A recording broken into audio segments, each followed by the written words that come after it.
we will sing a short bhajan to invoke auspiciousness. Jaya Radha Madhava Kunja Bihari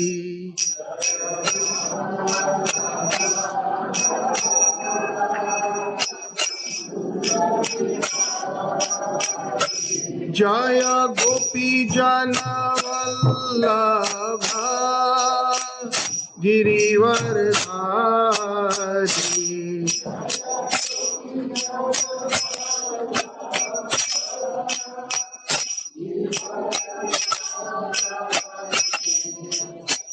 Yashodanandana Vraja Jana Sanjana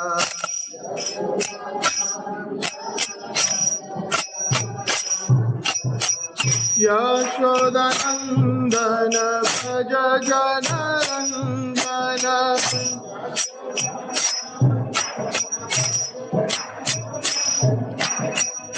Yamuna Tira Vanachari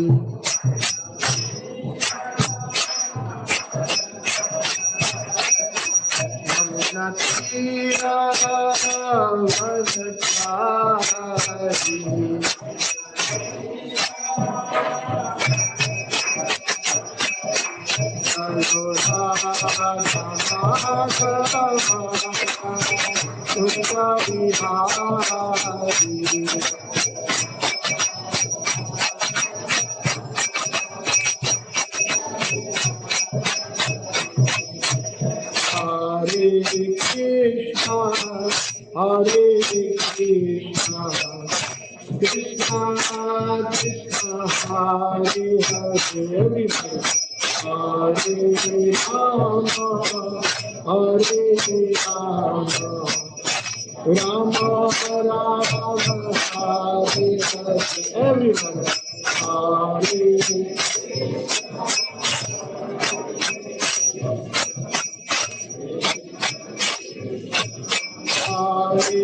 Hare, Hare Rama, Hare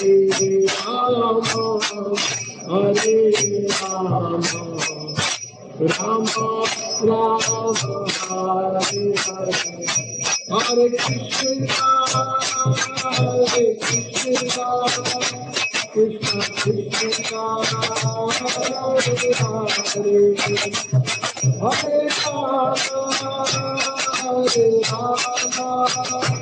Rama Rama, Hare Hare.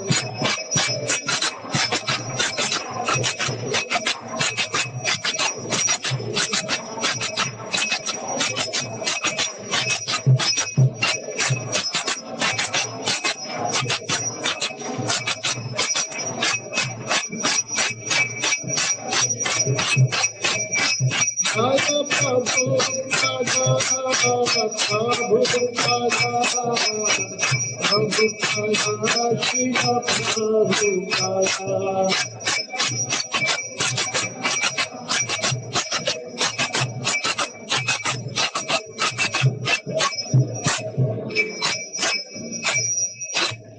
Jai Om Vishnupat Paramahansa Pariyodak Acharya Stottarata Shri Srimati Divine Grace Albhai Charanarvinda Bhakti Vedanta Swami Srila Prabhupada ki Jai.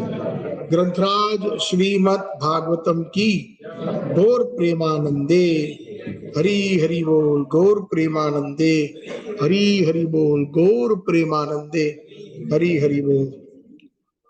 So, in order to prepare for the proper mood of Janmashtami, we have arranged this 3-day series for about 45 minutes to 1 hour, up to 8:30, because 8:30 the darshan will open, and we will be sharing Krishna Katha about the appearance of Lord Krishna. So, it is mentioned in the Srimad Bhagavatam, and His Divine Grace Srila Prabhupada has very nicely composed the book called Krishna. And in that, the 10th canto of Srimad Bhagavatam, the 10th canto of Srimad Bhagavatam is like the lotus face of Sri Krishna. The different cantos of Srimad Bhagavatam are the different bodily parts of Sri Krishna. But the most beautiful part of Krishna's uh, Rupa or Swarupa is his sweet lotus face. Adaram Maduram Vadanam Maduram Maduradi Pater Akhilam Maduram. So, uh, Srila Prabhupada, he actually, before even translating the 10th canto, he gave the world the Krishna book in a very simple way so that we can understand the pastimes of the Leela of Krishna of the 10th canto. Srila Prabhupada was sometimes concerned that what happens if he leaves this world before completing the Srimad Bhagavatam. So he said, let me first give the book, Krishna book. And this Krishna book is amazing. So I will be presenting Srila Prabhupada's chapters on the appearance of Lord Krishna or the advent of Lord Krishna. So once the world was overburdened by the unnecessary defense force of different kings who are actually demons but were posing themselves as the royal order. At that time, the whole world became perturbed, and the predominating deity of this earth, known as Bhumi, went to see Lord Brahma to tell of her calamities due to the demoniac kings. Bhumi assumed the form of a cow and presented herself before Lord Brahma with tears in her eyes. She was bereaved and was weeping just to invoke the Lord's compassion. She related the calamitous position of the earth, and after hearing this, Lord Brahma became much aggrieved, and he at once started for the ocean of milk where Lord Vishnu resides. So just some thoughts here that, thank you, that Bhumi in the form of a cow, Bhumi means Mother Earth. She was burdened by the atrocities of the Rakshas powers like Kansa, Jarasandha, and his allies. And she went to Lord Brahma. Now, Lord Brahma is the first created being in this material universes. And he is a Devta or a demigod. But he himself has no power compared to Krishna. So he personally goes to the ocean of milk known as Shir Sagar. Shir means milk and Sagar means ocean. And the expansion of Lord Krishna, as a matter of fact, he is the expansion of the expansion of the avatar of the avatar of the avatar of the avatar of Lord Sri Krishna, known as Shiro Udaka Shayi Vishnu, the Vishnu that reclines or sleeps in the ocean of milk. And Shiro Udaka Shayi Vishnu also further expands into everybody's heart and every atom, known as Paramatma. So we all know the term Paramatma, right? So he is an expansion of Kshirodakshaya Vishnu. There are three Vishnus.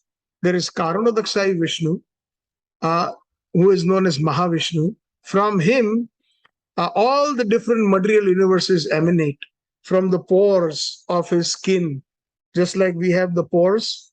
And from his breath, when he exhales, millions and millions of Brahmans are created in the material world.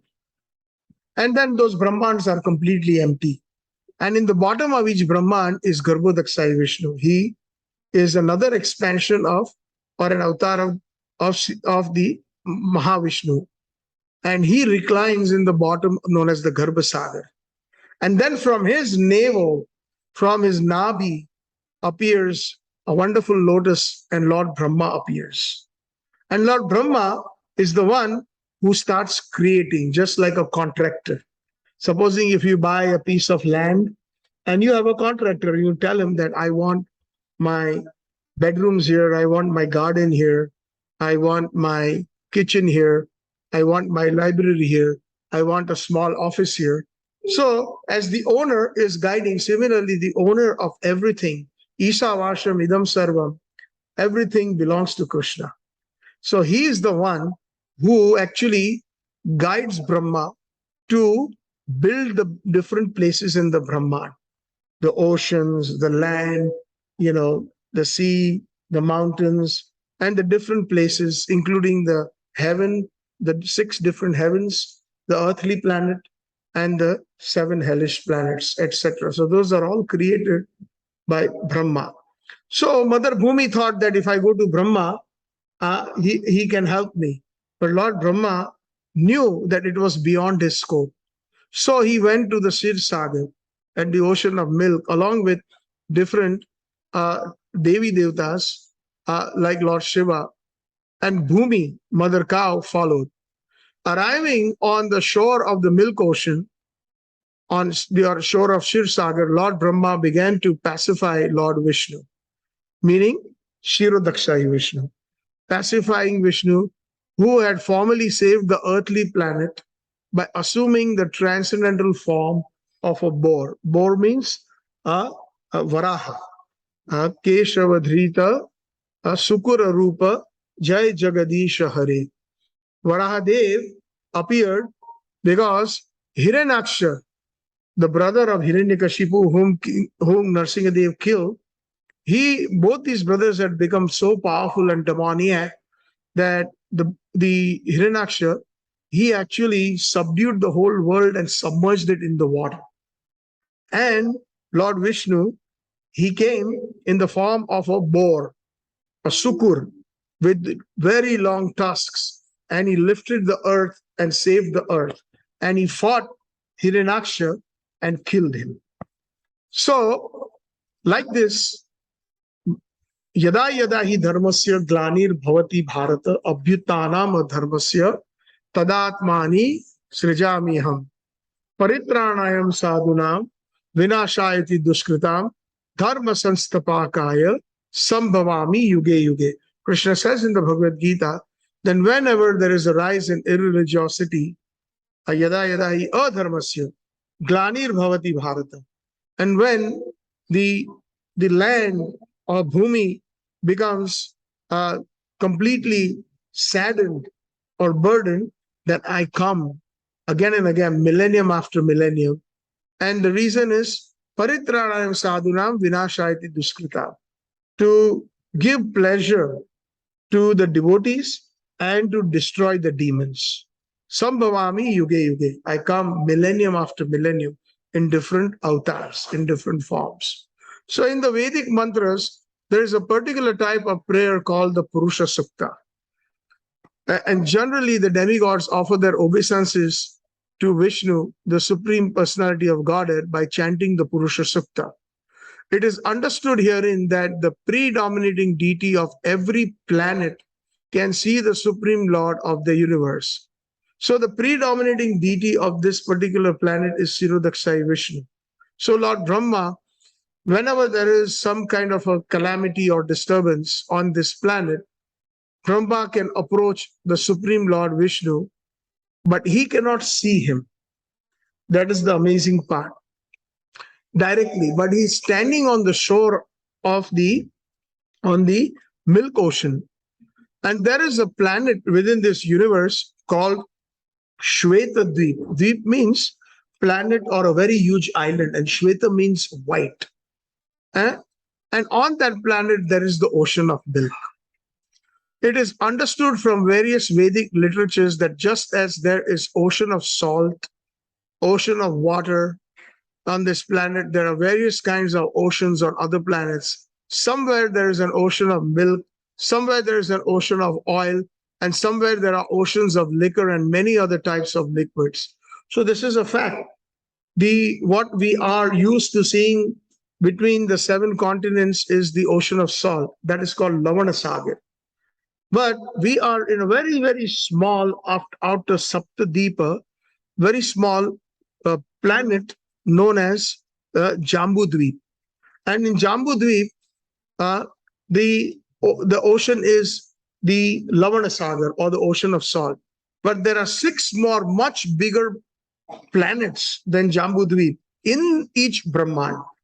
And in between, there is the ocean of milk, there is ocean of honey, there is ocean of ghee, there is ocean of yogurt, there is ocean of liquor. So out of all these oceans, 5 ingredients are used out of the 7, especially that represents the different oceans, showing that Krishna, you are the proprietor of everything when we perform Abhishek. So in Abhishek, generally we use milk, we use water or fruit juices, we use honey, we use milk, and we use yogurt and ghee. So these 5, but the ocean of salt water is not used generally because it is in the mode of passion. And of course, the ocean of liquor is not used because it is in the tamogun. So basically what it means is when we offer Abhishek, like on Janmashtami, when we offer the Abhishek to the Lord, it is the representation that we are collecting the waters from all the different parts of the universe, representing, and we are offering it to you, oh my dear Krishna, because everything belongs to you. After all the demigods offered the Purusha Sukta, prayer to the Supreme Personality of Godhead, they apparently heard no response. Then Brahma personally sat down in meditation. So it is important that sometimes we call upon the Lord, but it is not necessary that he may appear right away or he may communicate. He wants us to do some tapasya. We have to have some austerity to show our sincerity. It is a test for every devotee. So like this, Brahma sat into meditation. And our meditation for being Krishna conscious is simply chanting the holy names of the Lord. Hare Krishna, Krishna Krishna, Hare Hare, Hare Rama, Rama Rama, Hare Hare. And we have the beautiful Lord ships their forms on the altar, Shri Radha Vrindavan Chandra, Shri Gaur Nitai, Gopal Nathji, Shriratji, Jagannath Baldev, Subhadra Devi, Prahlad, Narsinghadev, we have their beautiful forms. So we can simply meditate on them. That is one of the reasons when we come to the temple, and the main reason why Prabhupada made these temples is so that we can meditate on the form of the Lord.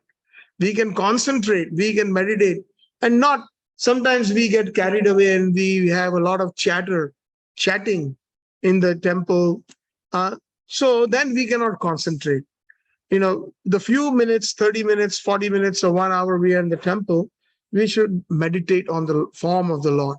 So like this, Lord Brahma has the leading example of how one should approach the Lord with a lot of humility.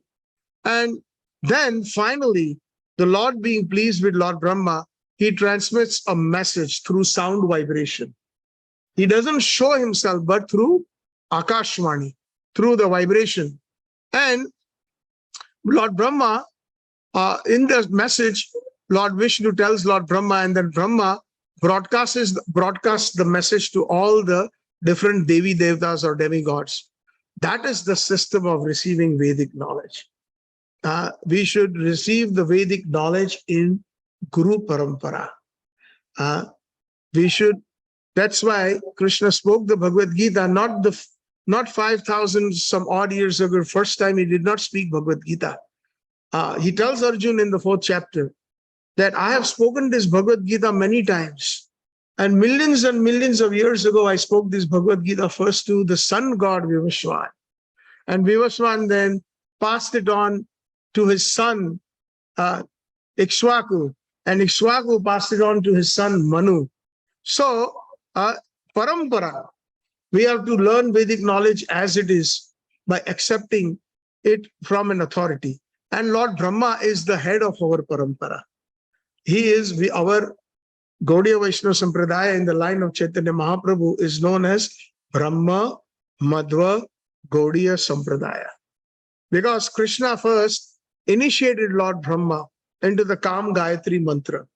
And he gave him the spiritual knowledge and the material knowledge. And Lord Brahma passed it on to Naradji. Naradji passed it to his disciple Vyasdev, who is the author of all the Vedas. And then it came down in disciplic succession to Madhvacharya. From there it came down to Sri Ishwar Puripad.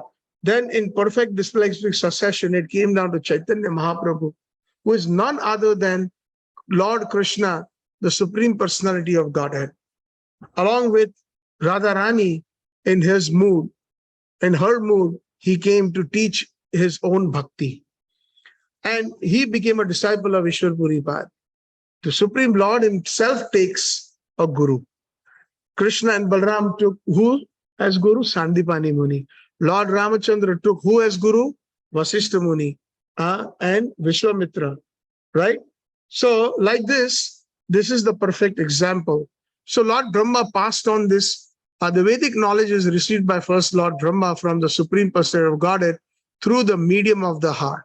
It is said in the beginning of Srimad Bhagavatam in the very first verse, Tene Brahma Hridaya Adi Kave. Lord Krishna imparts this transcendental, this Divya Gyan knowledge to Lord Brahma in his heart. And like that, he transmitted that knowledge to Naradji, and Naradji through his heart transmitted the knowledge to Vyasdev, etc. So the Vedic knowledge is received first by Brahma and then to all the different personalities as stated in the beginning of Srimad Bhagavatam. Tene Brahma Hridaya Adi Kave. The transcendental knowledge of the Vedas was transmitted to Lord Brahma through the heart here also. In the same way, only Brahma could understand the message transmitted by Lord Vishnu. So sometimes we have to understand when there is exalted personalities like Srila Prabhupada, the 6 Goswamis of Vrindaban whom we see there on that altar, they are able to understand the pure message of the Lord. The common people are not able to understand them, and then they transmit it to the rest of the people through their Bhakti Vedanta purports. Hare Krishna.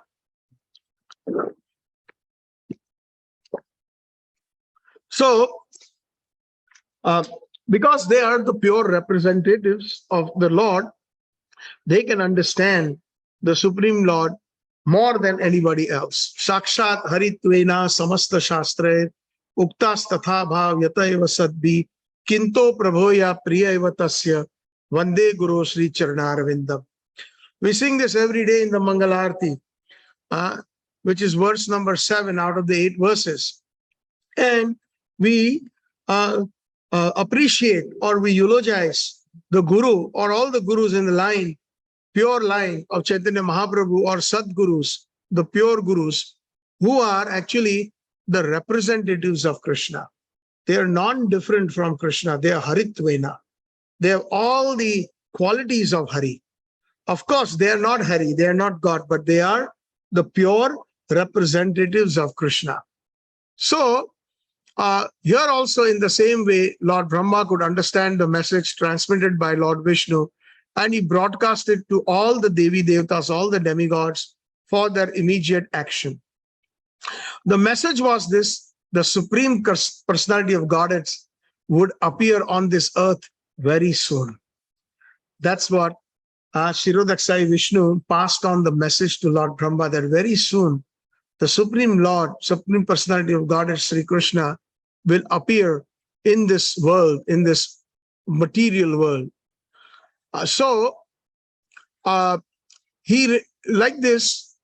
He also instructed the rest of the demigods that along with his supreme powerful potencies, the Supreme Lord will appear.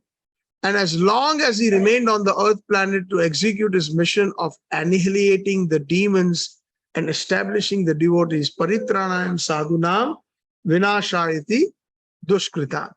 The demigod should remain there to assist him. So he asked all the Devi Devtas to assist when Krishna comes. How? They should all immediately take birth in the family of the Yadu dynasty, Yadukul, wherein the Lord would also appear in due course of time. The Supreme Personality of Godhead himself, Krishna, would personally appear as the son of Vasudeva. Before his appearance, all the Devi Devtas or demigods, along with their wives, should appear in different pious families in the world just to assist the Lord in when he appears in executing his mission. The exact word used here is tat priya artham, which means the demigods or the Devi Devatas should appear on the earth in order to please the Lord. So this is a very important point. Whatever we do, the final goal should be to please Krishna. Otherwise, it is Shrama Eva Hi Kevala. Hari Sam Siddhi Toshana. Srimad Bhagavatam said that the perfection of all siddhis, Samyak Siddhi, all perfection is when we are able to satisfy the Supreme Lord. Vasudeva Paraveda, Vasudeva Paramakha, Vasudeva Param Jnanam, Vasudeva Param Tapa, Vasudeva Parakriya, Vasudeva Paro Dharma, Vasudeva Paragatihi. So all these things, Vasudeva Paraveda, if we are studying the Vedas, then the ultimate goal should be bhakti. Ultimate goal should be Krishna, Vasudeva. If we are performing yoga, ultimate goal should be Krishna. If we are performing sacrifices, yajnas, ultimate goal is to please Krishna. Like that, the ultimate destination is Sri Krishna. So, also Rup Goswami mentions in Bhakti Rasam Sindhu, Anya Abhilashita Shunya, Jnana Karma Anavritam, Anukulyena Krishna Anushilanam, Tad Bhakti Ruttam. Uttam Bhakti or topmost bhakti means that we should not have even zero. We should not hanker after knowledge, empirical knowledge, or even jnana or karma. Now, this is very difficult to understand, and Bhagavad Gita explains that. So, Anya Abhilashita, any kind of other desires for including jnana and karma, it should be zero. Anya Abhilashita Shunya. Shunya means zero. Jnana karma anavritam. Not even for jnana and not even for karma. And then what should we do? Anukulyena Krishna Anushilanam Tad Bhakti Ruttam. Whatever pleases Sri Krishna, whatever pleases Hari, whatever pleases the Supreme Lord, one should perform such actions. And that means it is Uttam Bhakti. Bhakti is also divided into different ways. There is Gyan Mishra Bhakti. Some people are indulging in Gyan and they do some Bhakti. Some are Karma Mishra Bhakti. They are interested in karma and they also want some Bhakti. So that is Mishra. But Shuddha Bhakti is beyond Gyan and karma. And what is Shuddha Bhakti? Uttam Bhakti is when we please Sri Krishna. So after instructing and pacifying all the demigods as well as Bhumi with sweet words, Lord Brahma, the father of all the Prajapatis or progenitors of the universal population, departed for his abode, the highest material planet called Brahma Loka. So there are 6 different swargas, and the highest swarga is known as Brahma Loka. So there is Bhur, Swaha, Mahar, Janar, Tapa, and Satyalok. Satyalok is also known as Brahmalok, where Lord Brahma resides. So from the earthly planet, after achieving his mission of informing all the Devi Devatas that now Krishna will be coming very soon and you take your birth in the Yadu dynasty in Fraj. And then he left for his abode. But even Satyaloka, Brahmalok is a part of this material world. It is in the Bhautik Jagat. It is not in Vaikuntha. It is not in the spiritual world. Just as a side note. The leader of the Yadu dynasty, King Surasen, was ruling over the country known as Mathura, wherein lies the city of Mathura as well as the district known as Surasen, which was named after him. On account of the rule of King Surasen, Mathura became the capital city of the kings of all the Yadus. And Mathura was also made the capital of the king of the Yadu dynasty because the Yadus were very pious. They were very punyashali atmas and knew that Mathura is the place where Lord Krishna lives eternally, just as he also lives in Dwarka. So once upon a time, Vasudeva, the son of Surasen, just after marrying Devaki, was going home on his chariot with his newly wedded wife, right? And the father of Devaki, known as Devak, King Devak, had contributed a sufficient amount of dowry because he was very affectionate towards his daughter. Now, when we hear the word dowry, just as a side note, it brings a bad connotation. The other day, we spoke on Srimad Bhagavatam, and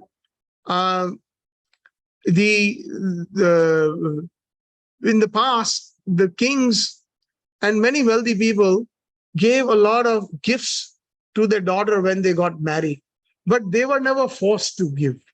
That is the difference. They gave it out of their heart. And they even kind of prayed to their in-laws and the son-in-law, please accept it.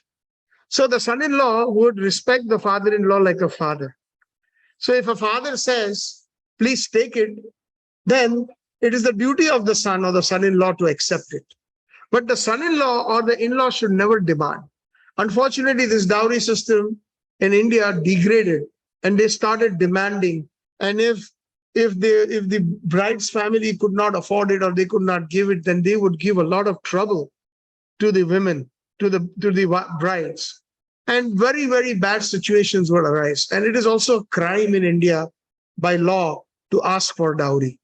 So gifts can be given, but one should never demand it.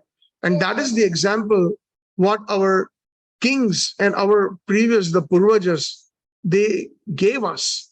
That, so Vasudev was given by King Deva many, he had voluntarily taken the reins of he had given him many, many different chariots and many golden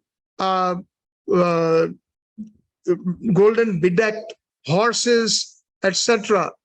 And also he had contributed hundreds of chariots completely decorated with gold equipment. And at that time, Kamsa, the son of Ugrasen, in order to please his sister Devaki, so Ugrasen and Surasen were brothers. So Devaki and Kamsa were cousins. But still, we consider, even in India, even if there are cousins, we consider brother, sister, right? So that is why Bhagavatam and our scriptures mention that Kamsa was the brother of Devaki.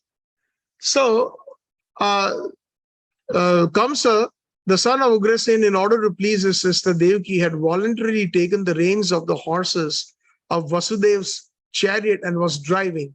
According to the custom of Vedic civilization, when a girl is married, the brother takes the sister and brother-in-law to their home. Because the newly married girl may feel too much separation from her father's family. The brother goes with her until she reaches her father-in-law's house. So that's why we have this, after the wedding, there is Vidai. We all know that, especially those who come from the Indian or the Vedic culture. And in Vidai, the entire family cries. And they really genuinely cry from their heart. It's heart-rendering to see the mother, the brothers, the sisters, especially the father. The father has a lot of pain, to see her daughter to go away. And they are happy, but at the same time, they feel a lot of separation. So previously, the system was that the brother would take his sister home, to the new home, to her husband's home. Sometimes in the common people would back there, and they would carry them in the palanquin, in the palki. And those who are very well off, they would take them on a chariot. So like this, he not only gave his sister, drove the chariot, but he also, the practice is prevalent from time immemorial, Prabhupada mentions, and it's traceable at least to the time before the advent of Lord Krishna 5,000 years ago. So Vasudeva brought home another 200 beautiful girls along with his wife Devaki. So the different maidservants and friends of Devaki who were living there with her all her life, they also accompanied her so that she will not feel that separation. Such was the bhav, or such was the sentiment, that when my daughter goes, it will take some time to settle down in a new home. And, because she has her in-laws, new environment and things like that. So to make her comfortable. This is how those fathers thought at that time, how the parents thought about their children. And it is so amazing that how much love they had. And we have to actually learn from that. Of course, we cannot afford 200 maids and thousands of chariots. But at least what we can do is we can send our love to our kids when they get married and do whatever we can. Kamsa was the son of Ugrasen of the Bhoja dynasty. And it is said that Kamsa was the most demoniac of all the Bhoja dynasty kings. He was a terrorist of the highest order, Kamsa. Immediately after hearing, so during that time, while Vasudeva and Devaki were being driven on the chariot by Kamsa personally, there was a voice from the firmament, an Akashvani, that the eighth son of Devaki will be the cause of your death. He will kill you. And at that time, immediately, the most cruel Kamsa, he changed his mind. A few minutes ago, he was the dear brother who was driving her home. What he did is, he immediately, after hearing the prophecy from the sky, he caught hold of Devaki's hair mercilessly and was just about to kill her with his sword. Vasudeva was astonished at Kamsa's behavior, and in order to pacify the cruel, shameless brother-in-law, he began to speak as follows. So he started speaking some very wonderful words of wisdom, some philosophy, with great reason and evidence. He said, "My dear brother-in-law Kamsa, you are the most famous king of the Bhoja dynasty, and people know that you are the great warrior and valiant king. How is it that you are so infuriated that you are prepared to kill a woman, and not only any woman, who is your own sister, at this auspicious time of her wedding, of her marriage? Why should you be so much afraid of death?" So here, Vasudeva, who is a pure devotee, he knows the pure philosophy. Why should we be afraid of death? Srila Prabhupada today spoke on Srimad Bhagavatam class. Wonderful class. In 30 minutes, he explained, why should we be fearful about death? We should be dhiras. Dhira means a person who is sober in all circumstances, even when there is cause for disturbance. That is what Srila Prabhupada. So everybody is afraid of death, but one who is a dhira, one who knows that I am not this body, I am a spirit soul. As far as the soul is concerned, the soul doesn't die. Na jayate, mriyate, va kadachin, nayam bhutva bhavita vana bhuyo, ajo nitya shashvato ayam purano, na hanyate hanyamane sharire. Bhagavad Gita chapter number 2, Krishna himself says that as far as the soul is concerned, it is not born. Na jayate, mriyate, it does not die. Va kadachin, never ever. Na ayam, this soul, bhutva bhavita vana bhuyo, never in the past, nor present, or nor in the future, the soul will die. Ajo, it is unborn. Nitya, it is eternal. Ayam Purano, the oldest. Na hanyate hanyamane sharire. When the body is finished, the soul is never finished. It is never killed. So, like this, Vasudeva is telling his brother-in-law that why should you be so much afraid of death? Death is already born along with your birth. So true. Srila Prabhupada said, the moment we are born, every second we are dying. We are closely moving towards death. Right or wrong? Every second, the moment we are born, the clock starts ticking. So every moment we are dying. So same thing, Vasudeva is trying to reason out that with Kamsa, every moment, every second you are dying. Why then you should be so much afraid of death? Final death is inevitable. You may die either today or in 100 years. You cannot avoid death. Why should you be so much afraid? Actually, death means annihilation of the present body. And as soon as the present body stops functioning and mixes with the 5 elements of material nature, the living entity within the body accepts another body according to his present actions and reactions. So according to one's karma, one gets different janam or bodies.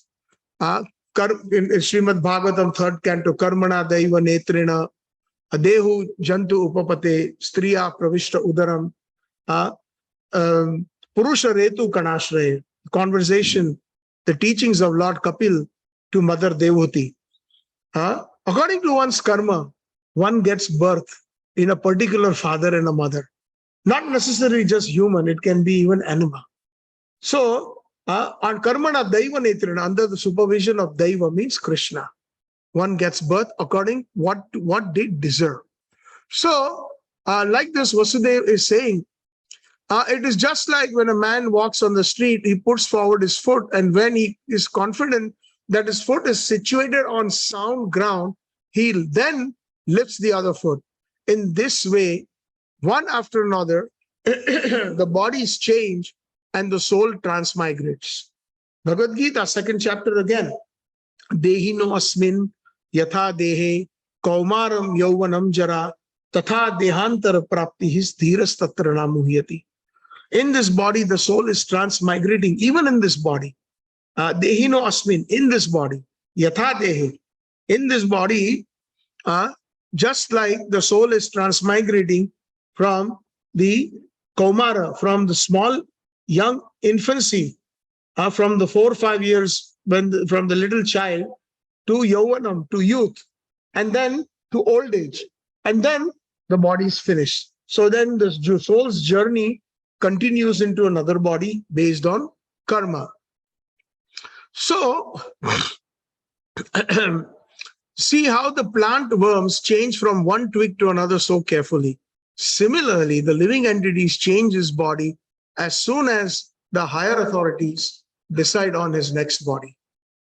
As long as a living entity is conditioned within this material world, he must take material bodies one after another. Condition means when we are controlled by the 3 modes of material nature, tamogun, rajagun, and satogun. So as long as we are conditioned, we will be acting and we will be performing karma. And karma is the cause of bondage. We will come back again and again. Whether we commit pious activities or whether we commit impious activities. So, like this, Kansa is being, Vasudeva is explaining to Kansa and trying to pacify him. As long as the living entity is conditioned within this material world, he must take birth. Material bodies.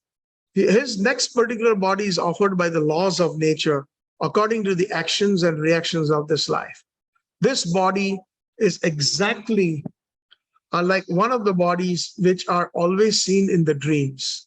During our dream of sleep, we create so many bodies according to our mental creation. We have seen gold, we have seen a mountain. So in a dream, excuse me, we see a golden mountain by combining the 2 ideas. Sometimes we have never visited any place, but we get weird dreams, don't we? We have experienced that. So similarly, Vasudeva is trying to explain this. Sometimes in dreams, we see that we have a body which is flying in the sky. And at that time, we completely forget our present body. Similarly, these bodies are changing. When you have one body, you forget the past body. So nobody remembers who we were in our last life, right? Even in this body, our remembrance is so limited. If I ask somebody, what did you eat for lunch 3 days ago? Can you tell me all the items? At least I don't remember what I ate, right? So like this, so what to talk about when we change our body, we will never be able to remember who our last body is. Only the very, very exalted Vaishnavas or the Trikaldarshis like Naradji and of course Krishna and certain personalities, they know the past, present, future. But otherwise, the common souls, it's not possible to remember that. So similarly, when we are awake, we forget them all after the dream. And actually, these material bodies are the creations of our mental activities. But at the present moment, we do not recollect our past bodies. The nature of the mind is flickering. It is very chanchal. Sometimes it accepts some things and sometimes it rejects the same thing. Accepting and rejecting is the process of the mind in contact with the 5 objects of sense gratification form, taste, smell, sound, and touch. It is in its speculative way the mind comes in touch with the objects of sense gratification. And when the living entity desires a particular type of body, he gets it. Therefore, the body is an offering by the laws of material nature. So Mother Nature gives us the body of the 8 million different thousand species of life.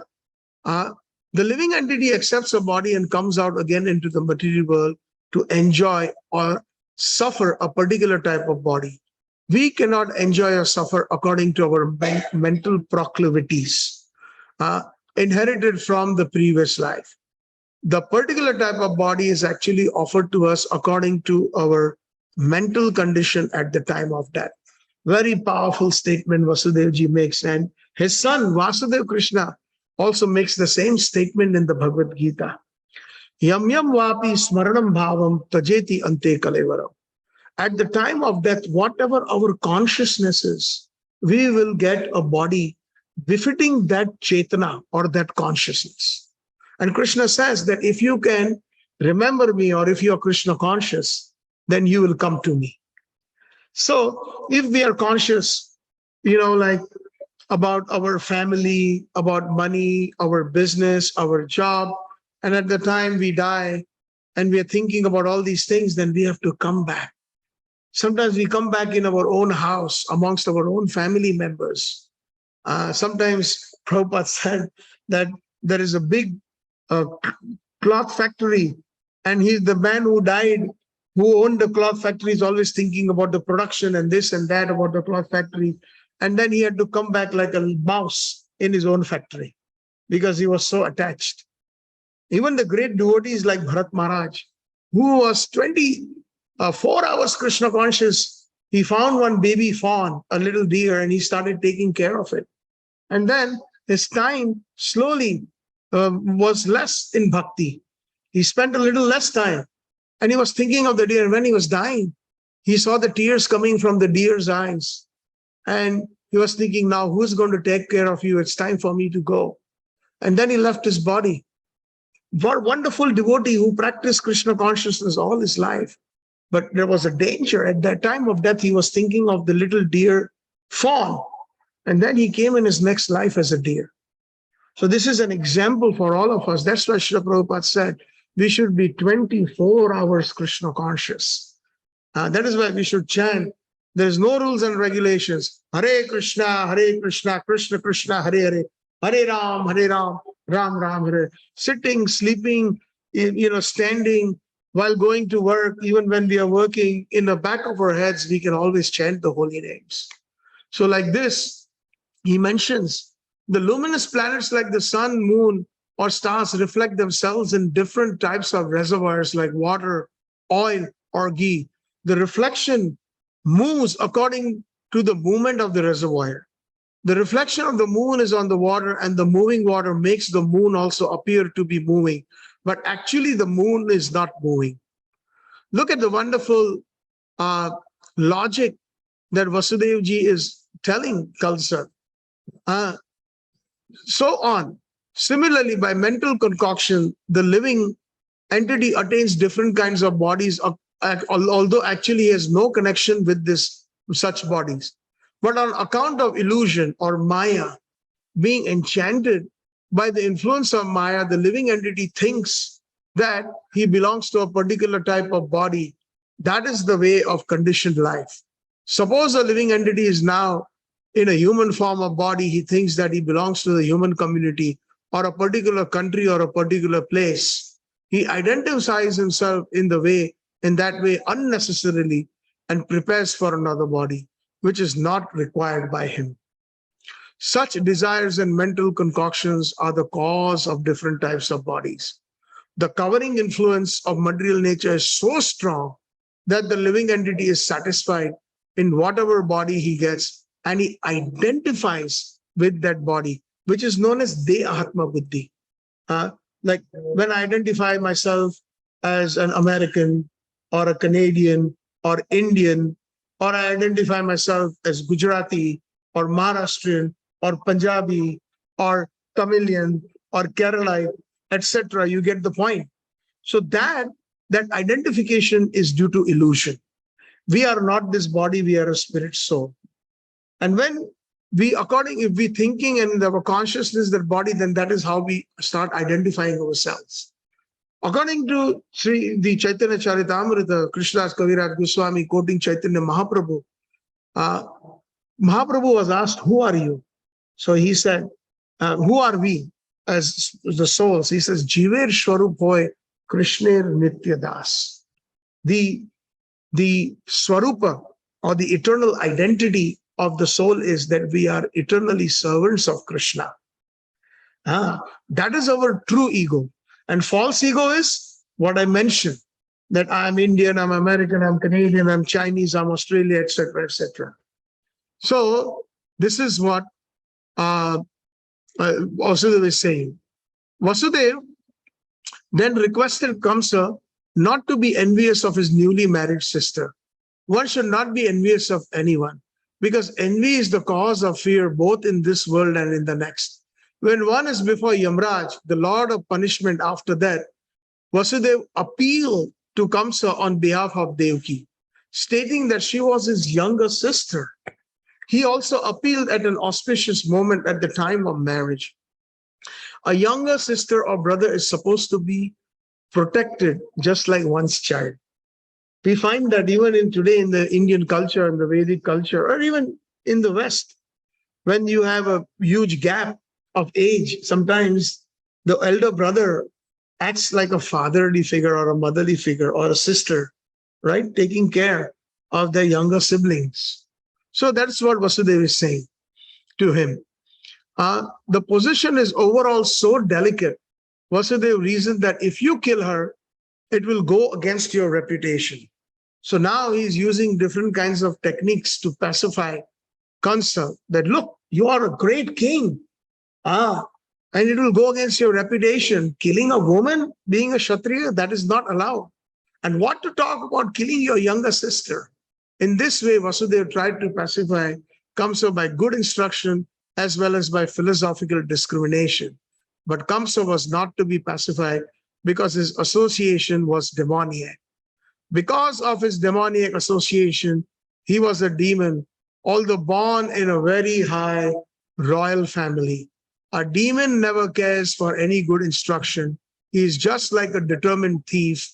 One can give him moral instruction, but it will not be effective. Similarly, those who are demoniac or atheistic by nature can hardly assimilate any good instruction, however authorized it may be. That is the difference between the demigods and the demons. That is the difference between the Devi Devtas and the Rakshasas. The Rakshasas are known as Asuras and the Devi Devtas are known as Suras. Right? So, like this, he's giving Kansa very wonderful argument, logics to pacify him. Those who cannot accept good instruction and try to live their lives in the way of, they are called demigods, and those who are demoniac, they do not listen. Failing in his attempt to pacify Kamsa, Vasudeva wondered how he would protect his wife Devaki. When there is imminent danger, an intelligent person should try to avoid the dangerous position as far as possible. But if, in spite of endeavoring by all intelligence, one fails to avoid the dangerous position, there is no fault on his part. One should try his best to execute his duties, but if the attempt fails, he is not at fault.